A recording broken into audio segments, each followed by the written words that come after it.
Vamos lá, bom dia, boa tarde, boa noite a todos vocês. Aqui quem fala é o Dr. Tiago Carvalho, aqui da MetaMed.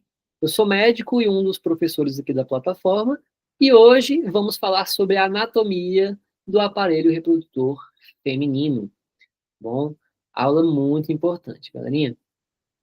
Vamos introduzir aqui falando um pouquinho mais sobre o próprio sistema reprodutor feminino em si, né? Então vamos lembrar, pessoal, que os órgãos sexuais femininos, eles consistem tanto na genitália interna quanto na externa, tá? Então a gente tem que saber todas as estruturas, tanto de dentro quanto de fora.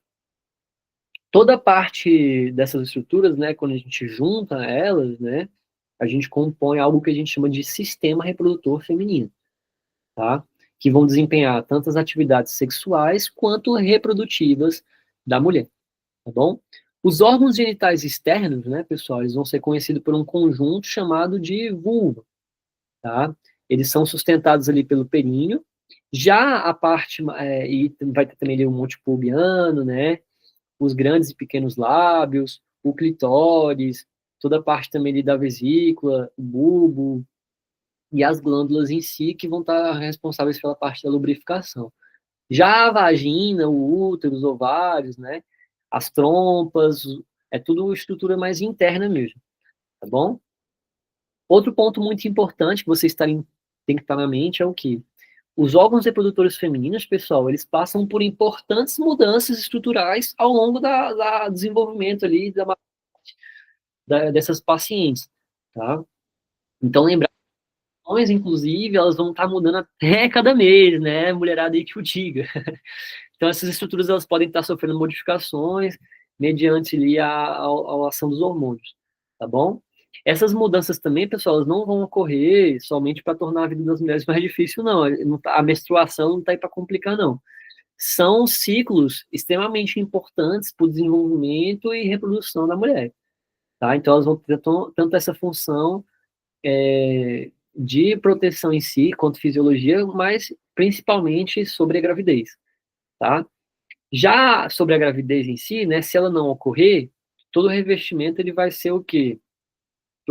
Que se proliferou, ele vai descamar e vai sair em forma de menstruação, isso todos os meses, tá? Então, vai passar ali pelo canal vaginal e a gente chama isso de fluxo menstrual, tá? É menstrual porque ele vem todos os meses, tá bom? Outro ponto importantíssimo de vocês lembrarem é, toda essa parte das atividades, pessoal, elas vão acontecer sob as influências de hormônios, tá? Tanto os hormônios ovarianos quanto os hormônios hipotalâmicos, tá? Então a gente vai ter ali tanto a ação do estrógeno e da progesterona, como também a ação do FSH-LH. Inclusive, depois dessa aula aqui, vamos ter uma aula de fisiologia para estar falando justamente do ciclo menstrual, do ciclo da gravidez, tá? Quais são essas alterações hormonais, mas hoje o foco são em estruturas anatômicas, tá bom, pessoal? Outro ponto importante também é sobre essas estruturas sofrerem modificações conforme a maturação daquele paciente, tá? Mas vamos lá. Como eu falei para vocês, temos a parte tanto da genitália interna quanto genitália externa. A genitália interna, pessoal, ela vai ser constituída de quê? De canal vaginal, né, a vagina em si, ou útero, tá? Lembrando que o útero ele tem tanto o colo do útero como o fundo do útero, então a região do colo fica mais para fora e a parte do fundo mais adentro, tá? Além disso, vamos ter ali as trompas de falópio ou trompas uterinas, tá? Então, trompas de falópio ou trompas uterinas. E ao final a gente vai ter ali, propriamente dito, os ovários, tá? A vagina em si, pessoal, vale vocês lembrarem que ela é um órgão genital interno mais superficial, ela vai se estender ali desde o útero, seria a vulva, né? Então a vulva seria a parte mais externa ali que a gente chama, certo? Funcionalmente, como eu falei para vocês, pessoal, a vagina ela vai possibilitar a menstruação de acontecer. E aí vale a pena abrir um parêntese, tá?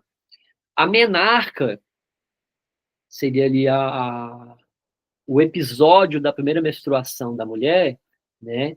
Ela é importante vocês lembrarem do seguinte: caso a paciente ela tenha ali 16 anos, sem nenhuma, na verdade, 16 anos com características secundárias sexuais, então seria crescimento de pelos, as mamas, só que ainda não menstruou, bem provavelmente a gente está tendo ali uma barreira física impedindo esse fluxo, né? Seja um ímã perfurado, ou algo do tipo, tá? Então, lembrar disso. Poxa, 16 anos, tem todas as características sexuais secundárias, mas ainda não menstruou, provavelmente o ímã está perfurado.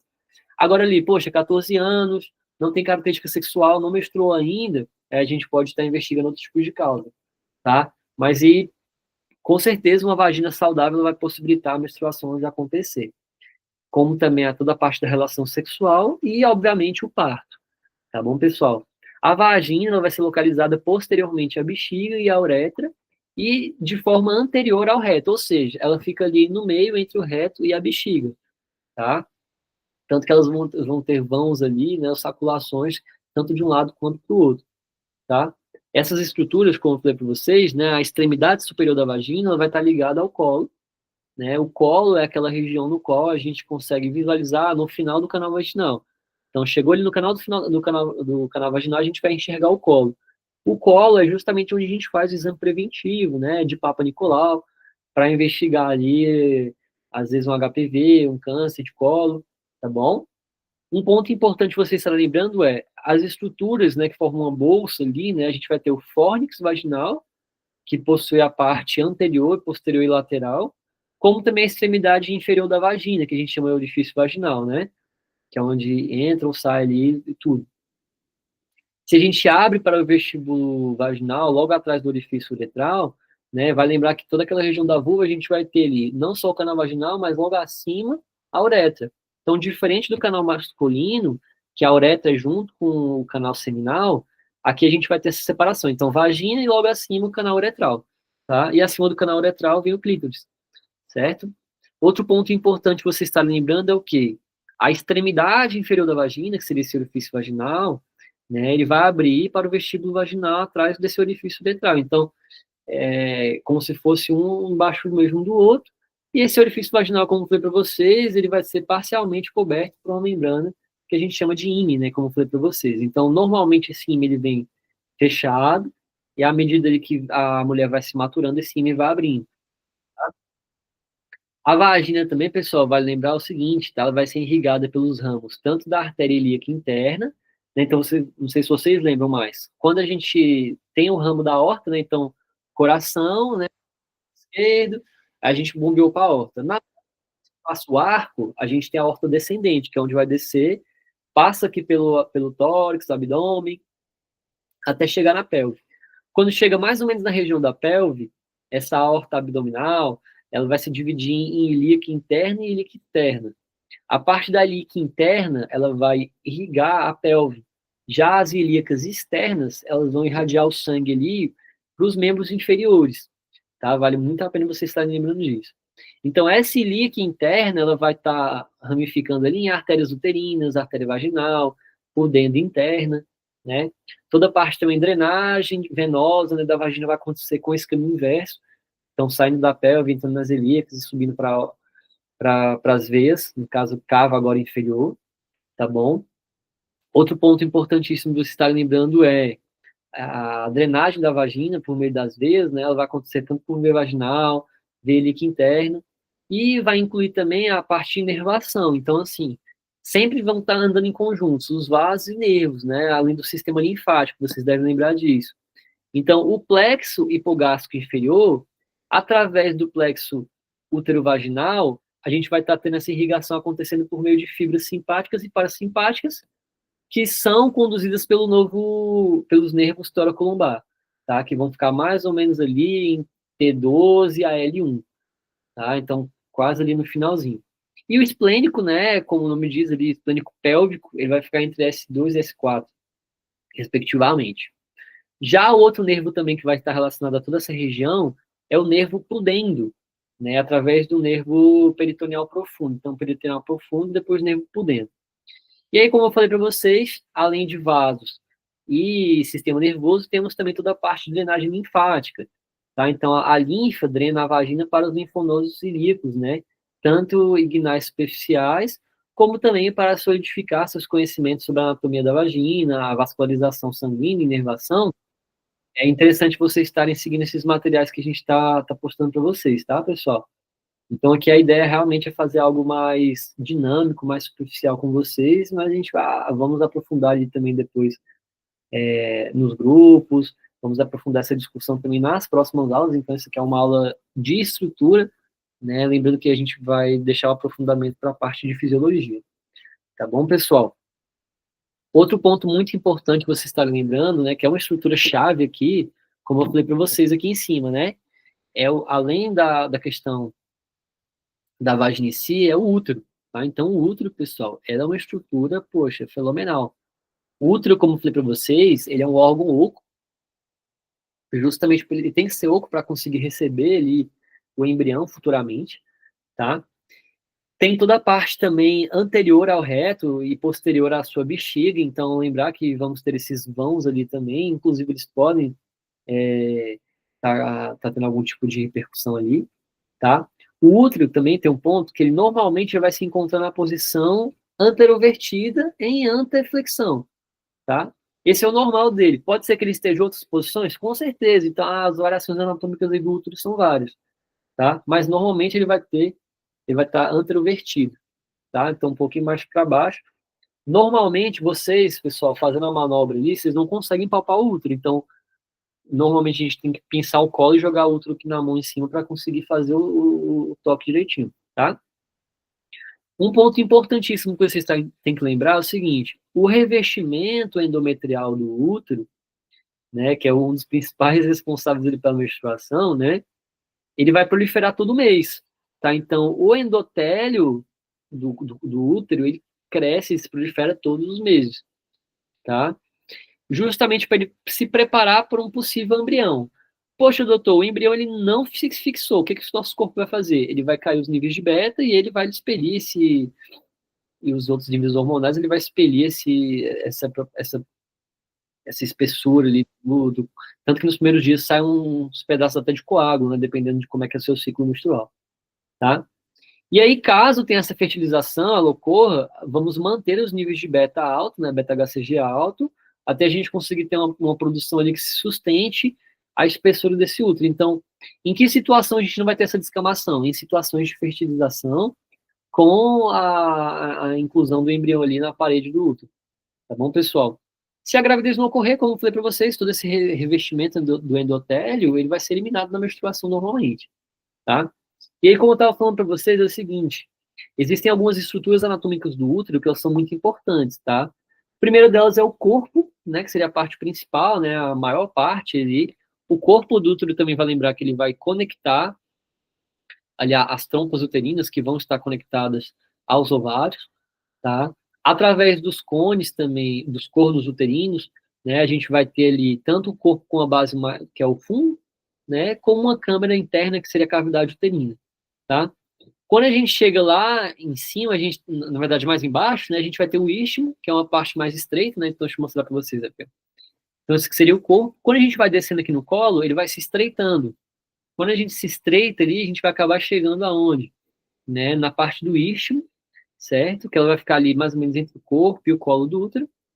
Então, corpo tem essa zona de transição que é o istmo, né? Vai afunilar e chega no final ali é o colo, tá, pessoal? Vale lembrar também que a gente vai ter dentro do colo uma porção inferior do útero, que é constituída por duas partes. Então, a gente vai ter tanto a supravaginal quanto a vaginal.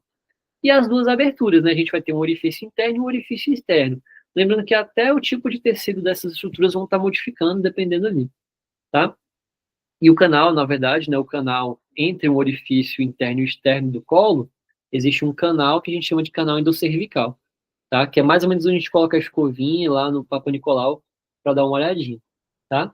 Falando sobre o colo ainda, pessoal, vale lembrar que exame preventivo nas mulheres começa a partir dos 25 anos, tá? Por que que isso acontece? Porque antes dos 25, a troca de tecidos ali da região do colo é muito alta, então mesmo se proliferar um tecido maligno ali, a chance dele ter um prognóstico ruim é bem pequena, tá bom? Outro ponto muito importante sobre o útero, pessoal, é em relação ao seu revestimento do peritônio, tá bom? Então, assim, dentro da região ali do peritônio, quando a gente vai pensar no útero ali, ele vai ter tanto a parte do reto e a parte da bexiga, tá? Essas pregas, né, elas vão formar como se fosse uma bolsa ou uma escavação. A gente vai ter, então, uma escavação ou bolsa reto-uterina, que seria entre o útero e o reto, que a gente até, inclusive, chama isso aí de saco de Douglas ou fundo de saco de Douglas.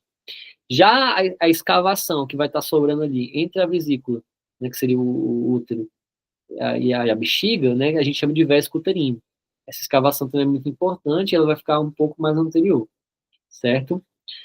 Outro ponto que é importante vocês estarem lembrando é, o útero, pessoal, ele não fica ali flutuando, ele é suspenso por vários ligamentos do peritônio, que vão estar sustentando essa estrutura do útero, tá? E mantendo ele, obviamente, no lugar. Então, esses ligamentos, eles são muito importantes vocês estarem lembrando, até porque a pessoa que ela tem uma descida ali do útero, né, que pode causar incontinências e afins, eles vão ter problemas nesses ligamentos, principalmente pós-parto, né? Então, pacientes que teve muitos partos, né, normalmente eles vão ter algum prejuízo desses músculos e ligamentos, tá?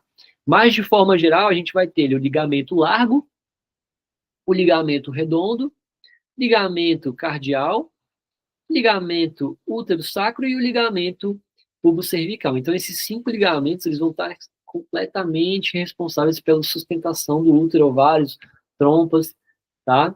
O útero, como eu falei para vocês, pessoal, ele vai ser irrigado principalmente pela artéria uterina, que é um ramo da líquido interna, né? Outro ponto importante é, esse ramo superior da artéria uterina, ele supre o corpo e o fundo. Então, lembra que a gente tem ali tanto corpo quanto fundo do útero, enquanto o ramo inferior, ele vai irrigar a parte mais de baixo ali do colo do útero, tá? Já o sangue venoso, ele vai ser drenado pelo plexo venoso uterino, né, como eu citei para vocês ali, e vai estar retornando pela veia ilíaca interna, depois caindo ali na cava e indo embora para o coração novamente, tá? Um ponto importante, você está lembrando que o útero ele vai receber inervação do plexo hipogástrico também, tá? Inferior através do plexo nervoso uterovaginal e toda a parte da vagina também vai estar sendo irrigada e drenada por esses meios, tá? A drenagem linfática também ela vai acontecer por todos os linfonodos ali lombares, inguinais, né? Os ilíacos também principalmente. Então, vocês estão vendo que tanto artérias e veias ilíacas quanto os vasos linfáticos da ilíaca interna e externa, eles estão envolvidos aqui nas estruturas da pelve e do útero, né? E aí, como eu falei para vocês, pessoal, lá no nosso corpo do útero, vamos ter ali um prolongamento que acaba formando as trompas de Falópio, e ao final dessas trompas de Falópio, vamos ter os ovários propriamente ditos. Os ovários, pessoal, é a parte gonadal, né? Ou seja, a principal função delas ali, além de produzir os ovócitos, né, é justamente a parte de produção de hormônios, que seria o equivalente ali à produção dos hormônios masculinos, seria o testículo. Tá? Então, o testículo forma espermatozoides e a testosterona. Já o ovário vai fazer estrógeno e progesterona e vai formar os ovócitos secundários, né? Então, assim, eles vão liberar esse óvulo com o propósito de quê? De fertilizar. A ideia é todo mês de liberar um óvulo, de ovular, a mulher tem aquela cólica, né? Ou dor da ovulação, que a gente chama de Mittelschmerz, ela acontece todo mês na intenção de essa fertilização acontecer, tá? Outro ponto também é importante lembrar que esses ovários eles funcionam como glândulas endócrinas, tá? Então vão secretar vários hormônios, como o estrógeno e progesterona, que vão estar relacionados tanto à fertilidade, quanto à menstruação e à maturação sexual da mulher, que vai dar as características secundárias da mulher, tá bom?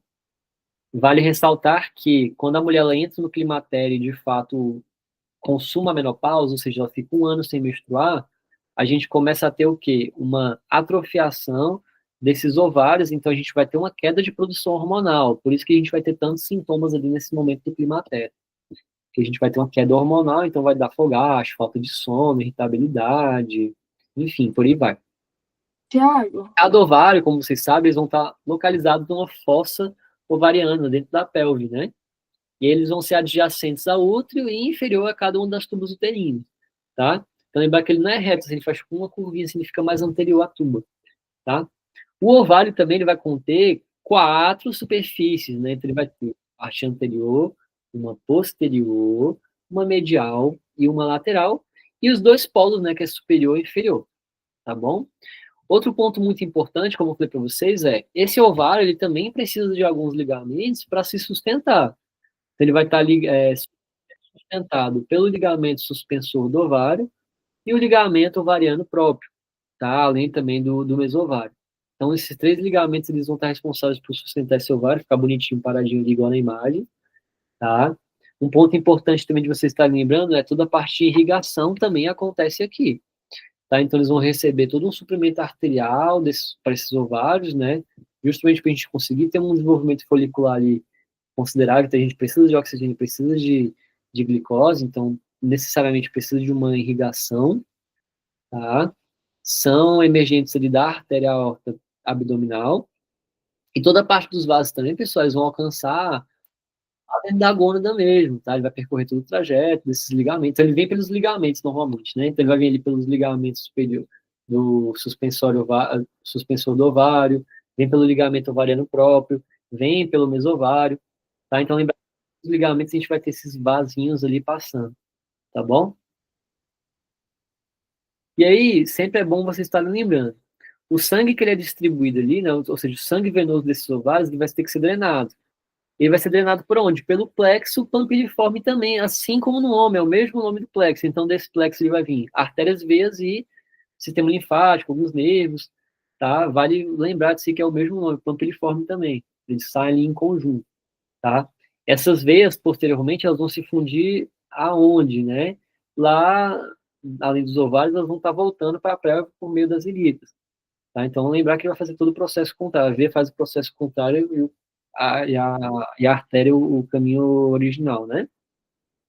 Um ponto importante também de você estar lembrando é o que os ovários, né, são inervados pelo plexo ovariano, tá? Então, assim, ele vai receber várias fibras do plexo aórtico, renal, hipogástrico. Lembrando que é toda uma região abdominal, pessoal. Aqui não vai ter só útero, só ovário. A gente vai ter o quê? Toda a questão do sistema gastrointestinal, toda a parte do sistema renal, né? O sistema também aórtico, como eu falei para vocês, a aorta ela vai descendo, ela passa pelo tórax, pelo abdômen, ela vai se ramificando no nosso corpo todo, tá bom? Toda a parte também das fibras, elas vão ser provenientes ali dos nervos esplênicos, né, menores, então normalmente ali na T10, T11, no meiozinho ali da torácica, como também essas inervações parasimpáticas vão vir dos nervos esplênicos pélvicos, né, então mais embaixo ali em S2 e S4. Toda a parte dos linfonodos, como eu falei para vocês, eles têm que fazer toda aquela drenagem pélvica ali e linfática, então eles vão vindo desde os ovários, as tubas, como também todo o útero, saindo ali pela pelve, tá bom? E aí, falando propriamente das tubas, né? Lembrando que a tuba, pessoal, ela vai ter calibres diferentes de acordo com o seu percurso. Então, a gente vai ter as tubas uterinas ou tubos de Falópio, que são responsáveis pelo quê? Pelo transporte desse ovário secundário e, inclusive, é na tuba que acontece a fecundação. Então, vai lembrar isso aí. Ela vai ter tanto uma função de levar, de transportar o ovócito secundário, mas também tem uma função de transportar o zigoto em si, o embrião, tá? Depois que a gente tem, obviamente, a fecundação propriamente dita. Toda a parte das tubas, como eu falei para vocês, se a gente for pensar em estruturas anatômicas, ela vai ter basicamente 4 partes principais. Primeira parte, o infundíbulo, que é uma parte mais distal da tuba, tá? É justamente onde ela vai abrir para a cavidade peritoneal através do ósseo abdominal, né? O infundíbulo também ele contém, né, projeções ali em formato de dedos mesmo, né, como se fossem uns dedinhos, né, que são as camadas de fímbrias, tá? Então, infundíbulo é essa região mais final e vai ter as fímbrias. Por que as fímbrias vão estar lá? Por que elas parecem uma escovinha? Porque a fímbria se movimentando, ela consegue captar o ovócito secundário, isso na região do infundíbulo, e mandar isso embora ao longo da trompa, tá? Então, a trompa, ela vai ter na sua região ali, em contato com o ovário, as fímbrias, tá? No qual elas vão se movimentar e vão levar o ovócito secundário para dentro do infundíbulo, que vai embora ali para dentro. Então, vai chegar ali depois na ampola.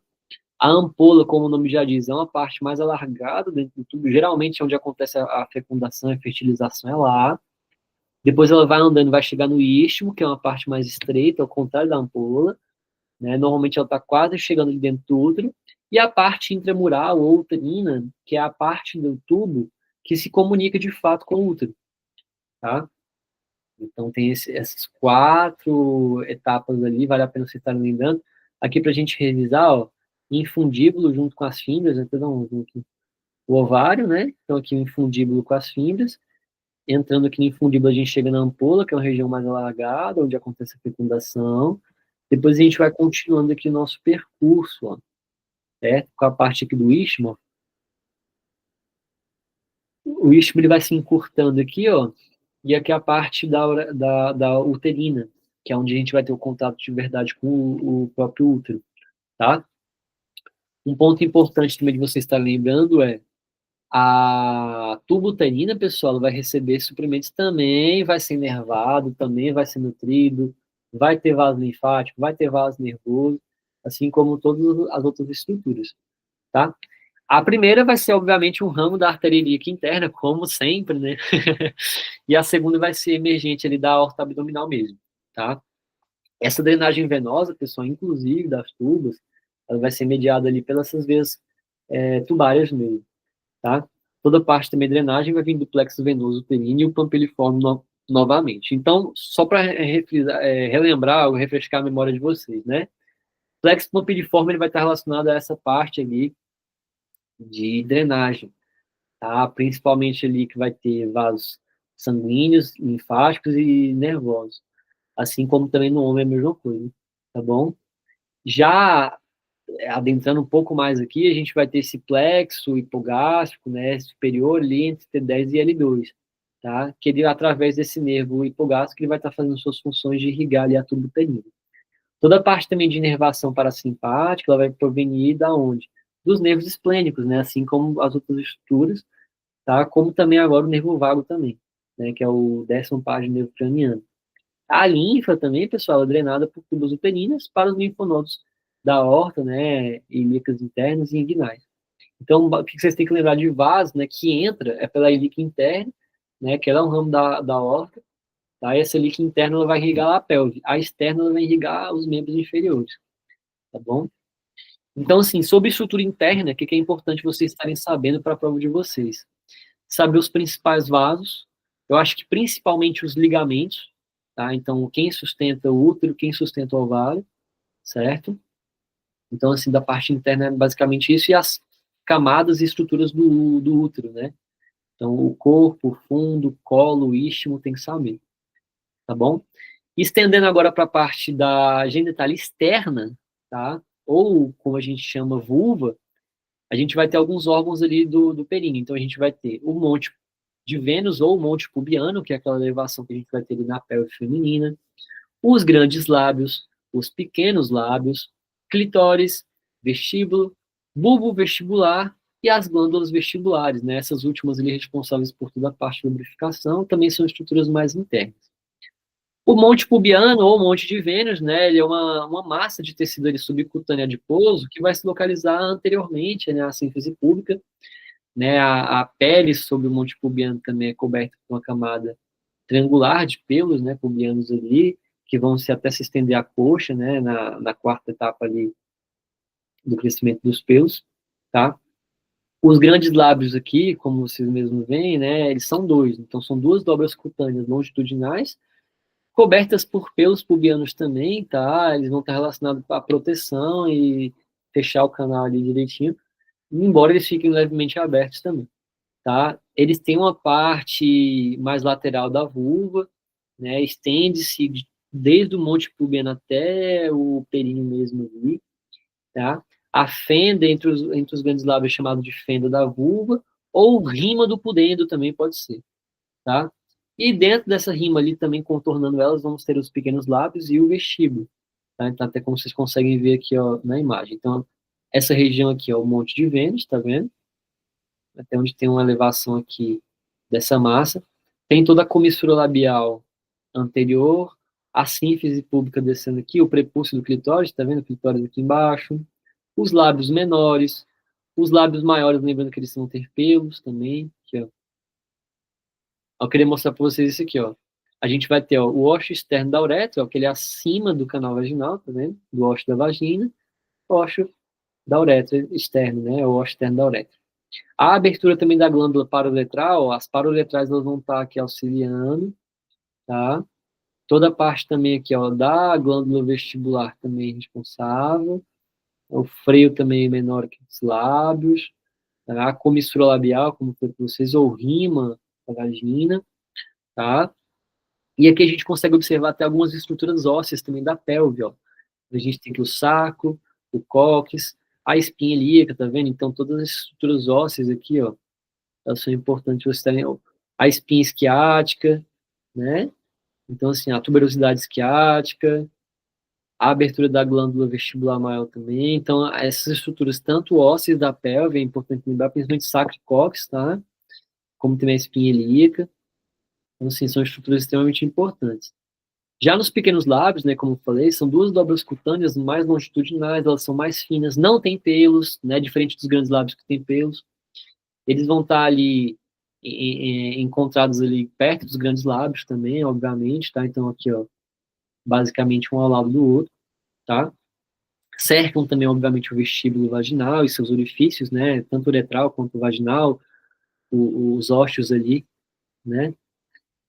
Um ponto importante também de lembrar, o clítoris, né, ele é um órgão mais erétil, ele também vai ser irrigado, assim como os corpos cavernosos, né, ali do pênis e esponjoso também. Ele vai ser responsável pelas sensações sexuais, então eles podem ficar mais eréteis, obviamente eles vão ser mais proeminentes em algumas mulheres do que em outras, e como eu falei para vocês, ele é análogo ao pênis mesmo, tá? Ele vai ser localizado nessa parte mais superior, então acima ali do ósseo externo da uretra, tá? Ele vai ser também circundado pela parte anterior dos pequenos lábios. Tem três partes também, obviamente, então clitóris, assim como o pênis, ele vai ter base, corpo e glande, tá? Então lembrar que o pênis também tem raiz na base ali, o corpo e a glande, e o clitóris é a mesma coisa, só que numa proporção um pouco menor. O corpo como um todo também, ele vai ser composto por dois corpos cavernosos, e a diferença é que também são dois pontos de fixação, né, chamados de ramos do clitóris também, tá? Lembrando que ele não vai ter corpo esponjoso, é só cavernoso, tá? Já a região ali vestibular, né, que é uma região entre os lábios, que a gente vai chamar de vestíbulo, né, então seria essa região do meio entre os lábios aqui, tá? Ela vai ter uma abertura justamente para a uretra, como também a abertura dos ductos excretores, das glândulas vestibulares maiores e menores, e do canal vaginal em si, né, o órgão vaginal. Tá? Então, vestíbulo é essa região entre os lábios, tanto maiores quanto menores, tá? Já as glândulas vestibulares, né, pessoal, essas mesmo vão ter três, né? A gente vai ter ali, ó, três tipos, né, no caso. Tem as glândulas vestibulares maiores, que a gente chama de Bartolini. Inclusive, pessoal, acomete uma patologia bem comum, que é a bartolinite. Né? Não sei se vocês já ouviram falar, a inflamação da glândula de Bartolini. Nossa senhora, a mulher não consegue nem sentar, fica bem inchado mesmo.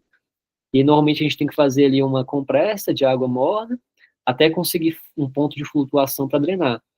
Tá? Normalmente quando a gente drena ali, fica repetindo o quadro várias vezes, então uma mulher que tem bartolinite dá demais. Tá? Vão ser encontrados ali de cada lado do vestíbulo, como eu falei para vocês. Elas vão ser homólogas às glândulas bulboretrais lá no homem, né? A gente tem a bulboretral, que vai estar responsável pela produção ali de parte do sêmen, né? Aqui a gente vai ter uma função mais para lubrificar mesmo toda a vulva durante a relação sexual, até para não ter uma dispareunia, né? Que seria uma dor na relação. Já as glândulas vestibulares menores, elas vão estar localizadas entre os orifícios da uretra e da vagina. Então, elas são bem próximas ali, ó, como se fosse aqui, ó, paruretrais, né? Nessa região assim, perto, próxima à uretra, tá? Essas glândulas vestibulares menores, né, elas vão ter toda essa função também homóloga à próstata, tá? Então, a gente vai ter ali as glândulas vestibulares menores, parecido com a próstata, e as glândulas de Bartolini, ou vestibulares maiores, que são relacionadas como se fosse ali a vesícula seminal do homem, tá? Já falando sobre a vascularização em si, né, a gente vai ter toda a parte genital externa, ela vai ser irrigada pelas artérias pudendas, né, ou seja, as internas e as externas.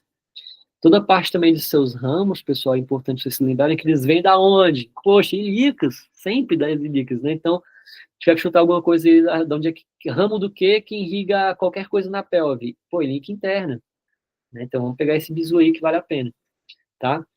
Outro ponto também importante é a sua drenagem não vai ser feita ali pelas veias pudendas internas e externas, também seguindo o caminho inverso. Toda a região anterior da vulva ela vai receber inervação sensitiva. Então, a gente vai ter ali o nervo ilignal, o nervo gênito femoral, eles vão estar relacionados ali também às sensações ali, inervações da região da vagina, tá? Toda a parte também da região posterior vai ser inervada pelo pudendo, né, como eu falei para vocês ali, e pelo nervo cutâneo posterior da coxa. O bulbo também é importante lembrar, pessoal, que o bulbo e o clitóris vão ser inervados ali de forma parasimpática pelo plexo nervoso uterovaginal, tá? Acabando, pessoal, tá acabando. E por fim, a gente não pode falar de vascularização e drenagem sem falar do sistema linfático, que ele também é proveniente da genitália externa, ele vai drenar tanto os linfonodos inguinais superficiais quanto profundos. Então, o sistema linfático ele vem puxando lá do fundo até a parte mais superficial, depois ele vai subindo, tá? E ele vai ser diretamente ligado ali aos linfonodos ilíacos internos. Tá bom, pessoal? Então, assim, o que fica de lição para essa aula aqui de anatomia da estrutura feminina, tá? Vocês têm que estar sabendo ali quais são as estruturas internas e externas, os principais ligamentos, os principais vasos, né, que vão irrigar ali a pelve, lembrar sempre da ilíaca interna, tá bom, pessoal? E também saber sobre o seu sistema linfático, sistema nervoso, é super importante para ter uma visão completa da anatomia do reprodutor feminino. Tá bom, pessoal? O aprofundamento dessa aula aqui ela vai ficar para a parte de fisiologia, certo? Espero que vocês tenham gostado e até uma próxima.